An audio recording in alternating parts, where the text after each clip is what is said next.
All of his co-workers were gone. What could it mean? Stanley decided to go to the meeting room. Perhaps he had simply missed a memo.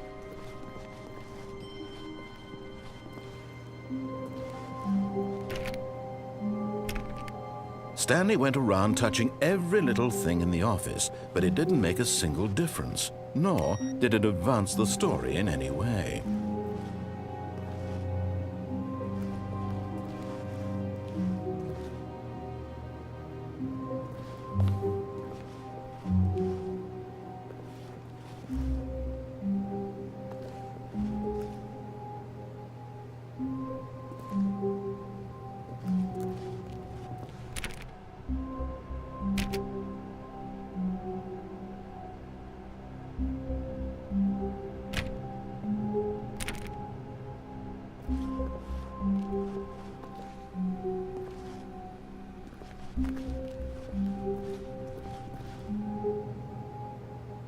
When Stanley came to a set of 2 open doors, he entered the door on his left.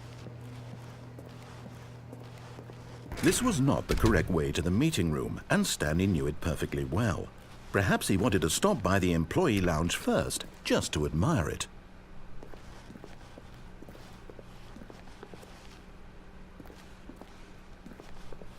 Ah, yes, truly a room worth admiring.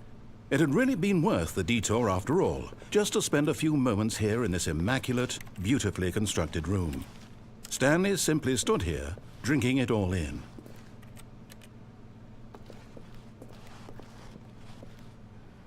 But eager to get back to business, Stanley took the first open door on his left.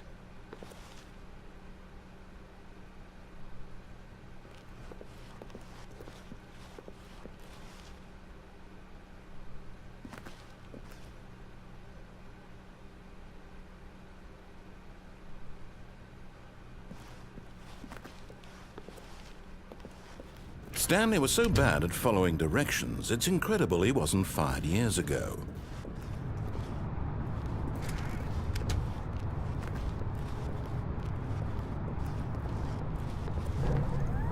Look, Stanley, I think perhaps we've gotten off on the wrong foot here.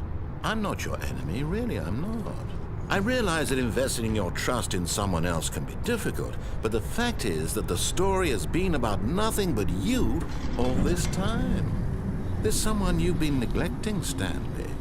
Someone you've forgotten about. Please, stop trying to make every decision by yourself. Now, I'm not asking for me, I'm asking for her. This is it, Stanley. Your chance to redeem yourself, to put your work aside, to let her back into your life. She's been waiting.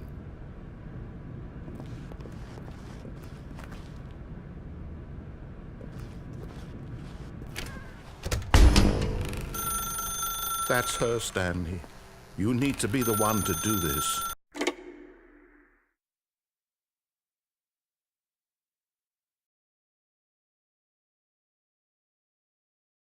Oh, Stanley, is that you? Hold on, sweetie. Sorry to keep you waiting. I'm just pulling the bread out of the oven. All right. Okay, there we go. All right, now, I want you to come in and tell me all about your day. Gotcha! Oh, come on. Did you actually think you had a loving wife who'd want to commit their life to you? I'm trying to make a point here, Stanley. I'm trying to get you to see something. Come inside. Let me show you what's really going on here. This is a very sad story about the death of a man named Stanley.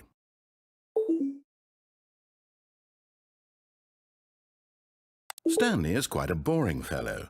He has a job that demands nothing of him, and every button that he pushes is a reminder of the inconsequential nature of his existence. Look at him there, pushing buttons, doing exactly what he's told to do. Now he's pushing a button. Now he's eating lunch. Now he's going home. Now he's coming back to work. One might even feel sorry for him, except that he's chosen this life.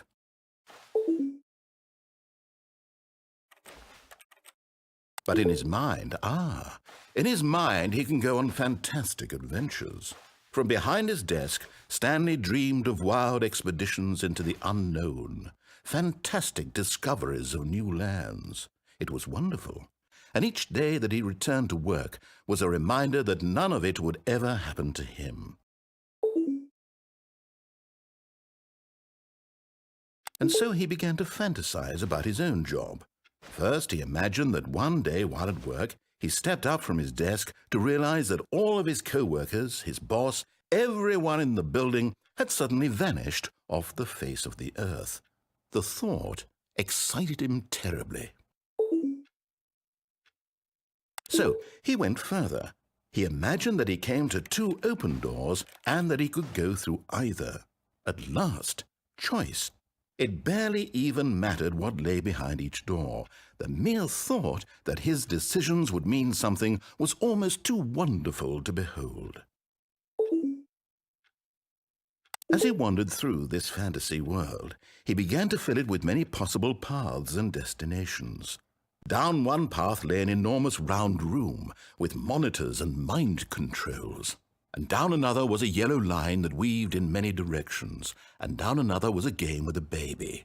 And he called it the Stanley Parable. It was such a wonderful fantasy, and so in his head he relived it again, and then again, and again, over and over, wishing beyond hope that it would never end, that he might always feel this free. Surely there's an answer down some new path, mustn't there be? Perhaps if he played just one more time.